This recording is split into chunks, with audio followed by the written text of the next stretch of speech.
What is up, YouTube? I'm Adam O'Dell, Chief Investment Strategist of moneyandmarkets.com. Once again, I'm joined by my research analyst, Matt Clark, and we are here for yet another episode of Ask Adam Anything. Matt, I heard you did a podcast earlier this week on AMC, and I think we're going to piggyback that. We've got some interesting questions I hear on AMC and meme stocks in general. And so I would encourage listeners to go back and check that episode out of yours, and then I'm anxious to hear what these listeners have actually asked us about AMC and whatnot. Yeah, it was kind of I recorded it right at the height of everything going on last Wednesday. And you can check out that podcast if you're on Apple Podcasts, Google Podcasts, Spotify, whatever. You can check that out. Just go to your favorite podcast syndicator, type in Money and Markets, search for it, and it'll be the most recent or second most recent episode there on AMC and meme stocks. But yeah, I think it was made all the headlines in the middle of the week, and it's kind of what everyone was talking about. So I think that's and we got some questions on it. So that's exactly what we're going to do. By the way, if you do have a question you want me to ask Adam, and nothing is off the table, anything except for don't ask for the picture, because we've already kind of touched on the fact that it's based on a fort in Puerto Rico. So let's just let that dog lie. But any other question you have, whether it's stock related or anything like that, please do so. You can ask by emailing us at feedback@moneyandmarkets.com. We'll drop that email address right down there so you can have it. And then you can ask anything, and anytime you want, check that email all the time, ask whatever you like. So this, again, today is going to be about meme stocks, and the questions that we have, they're related. So I'll just ask them kind of together, and then you can kind of broach them and split them out if you like. But first off, the first one is, are meme stocks immoral? I'm going to let that one sit for a second. And then I'll go into the second question. The second question is do you guys factor what's happening with meme stocks into your analysis and recommendations? Also a very good question related to meme stocks. So I'll turn it over to Adam. Those are two great questions. The second one is much easier to answer than the first one. The first one's more like a ethics, 501 question, like you're starving and is it ethical to steal bread from the grocer to feed your kid type of thing. Are meme stocks immoral? Well, at first blush, I would say no. I don't see anything wrong with or immoral related to investing in meme stocks.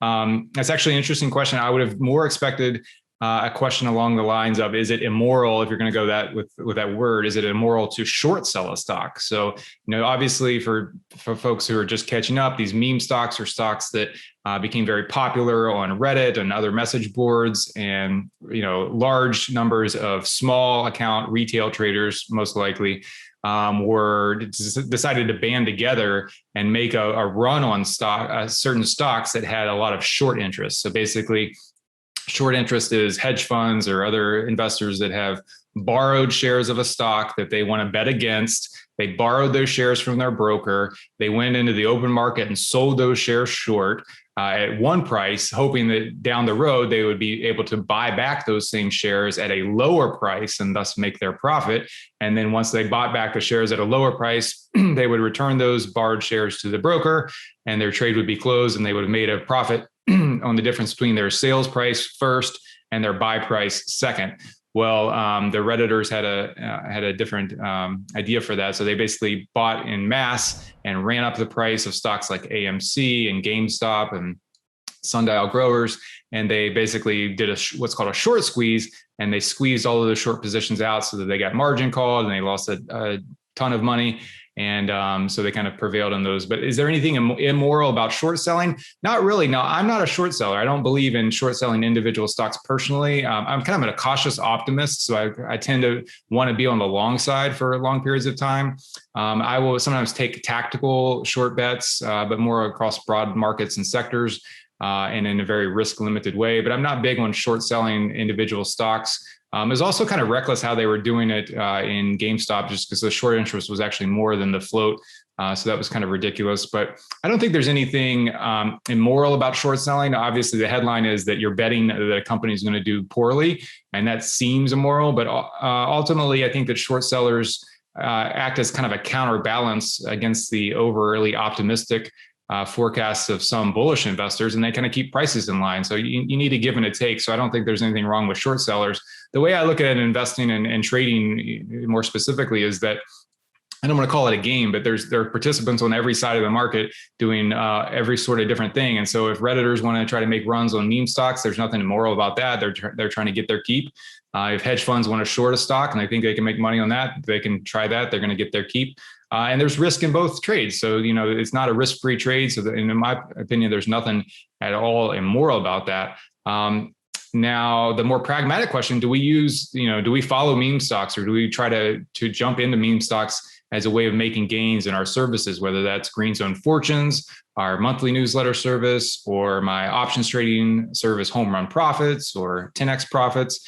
The short answer is no. We don't really scroll through the message boards and try to jump on things like that, or we don't try to anticipate necessarily which stock is going to become a meme stock. But that said, we did have success in Green Zone Fortunes, basically buying into a stock that had a run up very similar to GameStop and AMC's.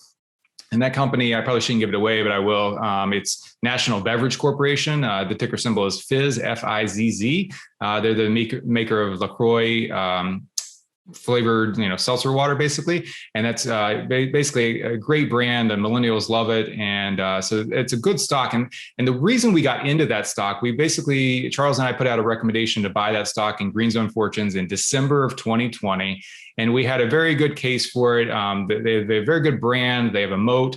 They have super high margins. I mean, anytime you can basically put carbon dioxide and a little bit of flavoring into water and charge a premium for that, you have very fat profit margins. So in short, this stock, FIZZ, rated really, really well on our 6-factor Green Zone stock rating model.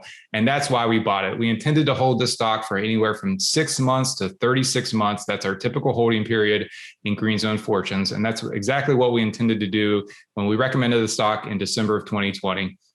But by, I think it was either late January or very early February, I don't recall exactly, but basically there was a run on Fizz similar to GameStop and AMC. And we actually identified the factor that would have led to that was likely to lead to this. So in our recommendation in December, we talked about the short interest in shares of Fizz. At the time, in December of 2020, there were about 7.7 million shares of Fizz sold short.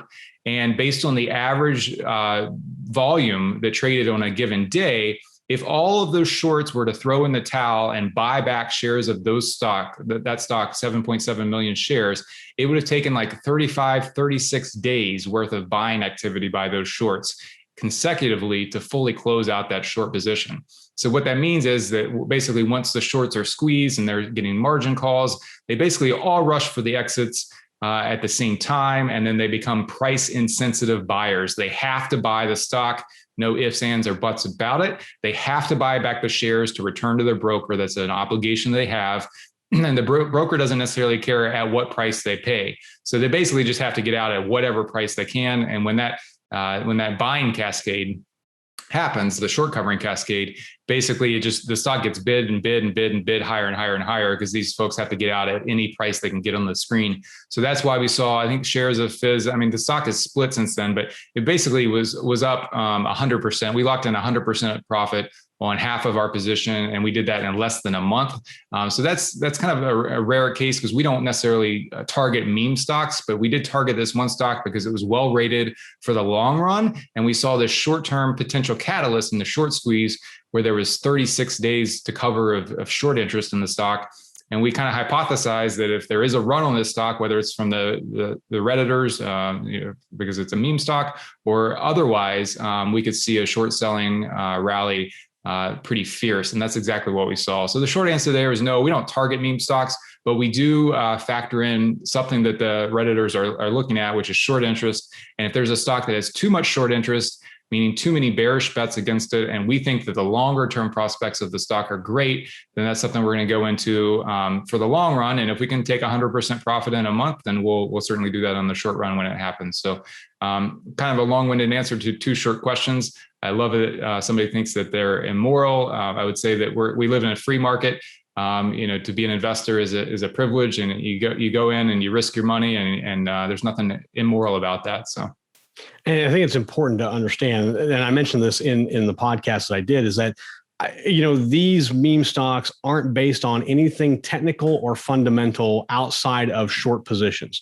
So you're not looking at business practices. You're not looking at the books. You're not trying to look at total revenue projections, sales figures, net income projections. Those things aren't considered when looking at AMC or GameStop or BlackBerry or Sundial or those. It's just a way to say, okay, these billionaires are trying to make even more money by saying this company is going to go down. So let's just prove them wrong.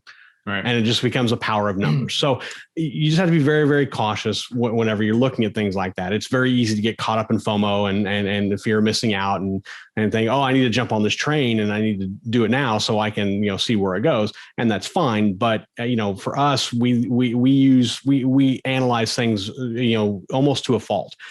Simply because that's what is expected of us. It's what we do. So to kind of suggest to look at a meme stock and think, oh, well, it's going up, so let's recommend it. There's a lot more to it than that. And that's what Adam does so well with Green Zone Fortunes and with Home Run Profits, is that he takes that analysis, he presents it to you and gives you a solid recommendation on what you should do with this or with that, and does that homework for you, the homework that you should do. Anytime you're looking at an investment, and Adam does that. So that's all the questions that we have for this week. I think it was a great topic to get into. Meme stocks are going to be around for a while. I don't think they're going to go away. By the way, in case you're wondering, short sellers lost $1.2 billion on AMC. And that's just so far. That doesn't count anything that's coming up, if anything. So the plan worked in terms of the squeeze and getting large hedge funds and things like that in their short positions to lose out about $1.2 billion. That's a lot of money someone's gonna have to answer for.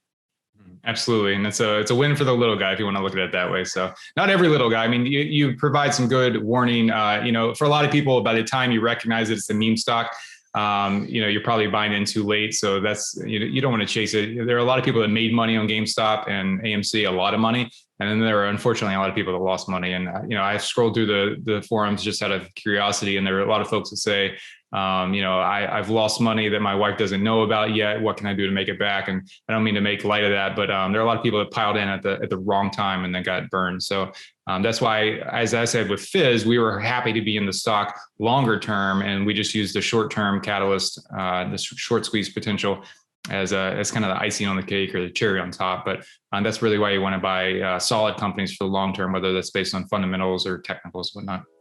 Yeah, meme stocks are about timing. And unless you're watching your stock chart every day, every minute, the timing risk just becomes greater. So that was at least my take. But absolutely. Adam, appreciate it. And again, if you do have other questions you want to ask Adam, nothing is off the table.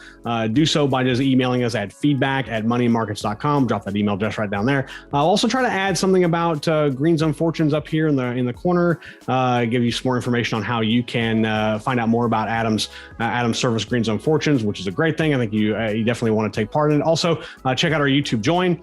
You can join for a more exclusive content right now geared more towards the cannabis sector, but we'll be adding more things periodically. So check all that out. A lot of stuff going on with Money in Markets with Adam Odell and myself and Charles Sizemore and our entire team. But Adam, thanks a lot. Thanks a lot for having me on again. We'll talk again next week. Thank you, Matt.